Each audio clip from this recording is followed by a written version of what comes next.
Thank you, Mr. Chairman. I want to begin by just going through Mr. Selim, the Anti-Semitic Defamation League Center for Extremism audit of anti-Semitic incidents in 2018, which found that nearly 1,900 reported incidents of harassment, vandalism, and assault occurred against Jewish Americans just last year. That's the third highest number, as I think you mentioned in your testimony, of anti-Semitic incidents since ADL began tracking anti-Semitic incidents 4 decades ago.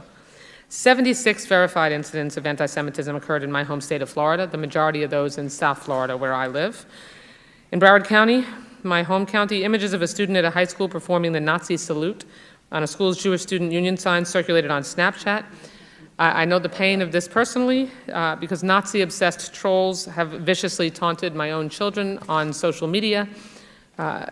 So my question to you, Mr. Selim, is do you believe the administration is taking anti-Semitic threats and incidents actually, or any of these types of incidents seriously enough? And what actions, either legislative or otherwise, does the federal government need to take to seriously address the rise in anti-Semitism, anti-Semitic incidents, and other bigoted acts of oppression? Congresswoman, thank you for that question, and I'm sorry to hear that this has happened to you and your family, but unfortunately you are not alone. I know. That communities across the country, families across the country, have been stricken by the scourge of anti-Semitism. And I can assure you that the team at ADL works daily to try to address these threats. So you pointed to some of the statistics. Let me just add one or two more. Last year, the ADL counted over 1,800 anti-Semitic incidents across the United States. Those aren't things that appeared on websites or comments somewhere on a website somewhere. Those were actual incidents that happened somewhere in the country. So when it comes to your question on what more can be done and who needs to say what, leaders at all levels need to stand up and speak out much more forcefully on this issue. Anti-Semitism is not something that's a Democrat or Republican issue. It's a people issue. It's a human issue. And leaders at all levels, whether you're the President of the United States or you're the President of the PTA in the district that you represent, need to stand up and forcefully speak out against the scourge of anti-Semitism. Thank you. Mr. German, I'm going to skip the preamble because we've been through the parade of outrageous, unacceptable violence that has taken place in this country just very recently. You wrote in December that Congress has given DOJ officials plenty of tools to attack far-right violence. They just require the will to use them. What tools do we have but are not using, but should be using, to address white supremacist violence, especially at places of worship?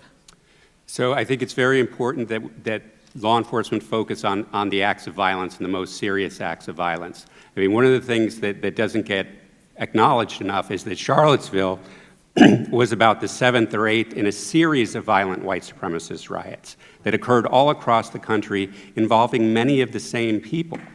And it wasn't until ProPublica actually wrote a story documenting the travels of one particular group that the FBI finally took notice and conducted an investigation and indicted 8 individuals. And those individuals remain the only 8 individuals indicted federally from the Charlottesville attack. So law enforcement, for some reason, has lost the focus on these violent actors who should be known. Many of these people had criminal records. Exactly. And why they were able to travel around the country. And again, Charlottesville, unfortunately, was not the last. There continued to be these kinds of riots around the country, often led by people who have long criminal histories and yet are continuing to act violent. Thank you.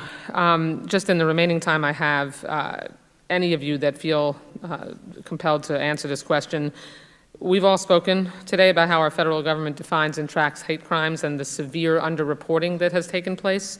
My district, for example, includes the town of Southwest Ranches, which is home to the Sikh Society of Florida. 6 Sikh members of my community have spoken out about increasing harassment since 9/11, but crimes against Sikhs were not counted by this FBI until 2015. And I want to bring attention to the fact that in the ADL's report, 2,040 of the 16,149 reporting agencies, less than 13% reported 1 or more hate crimes to the FBI. That means that about 87% of all participating police agencies affirmatively reported 0 hate crimes to the FBI.